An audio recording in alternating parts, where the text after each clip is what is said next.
அவனுக்கு ஒரு ஆசைதான், பலமானவா ஆகணும்.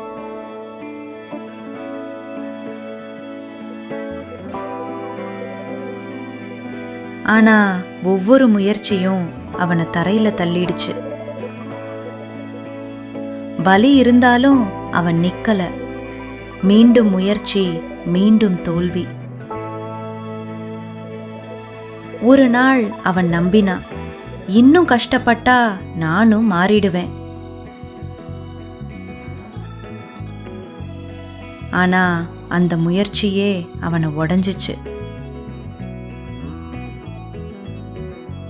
மற்றவர்களை பார்த்தான், அவங்க எல்லாம் பலமா இருந்தாங்க. அவன் கேட்டான், நான் மட்டும் ஏன் இப்படின்னு. ஒரு நேரம் அவன் எல்லாத்தையும் விட்டுட்டான். அப்பதான் அவன் புரிஞ்சுக்கிட்டான், பலம்னா கல்லை எடுக்கிறது இல்ல, ஒருத்தனை கையால எழுப்புறது தான்.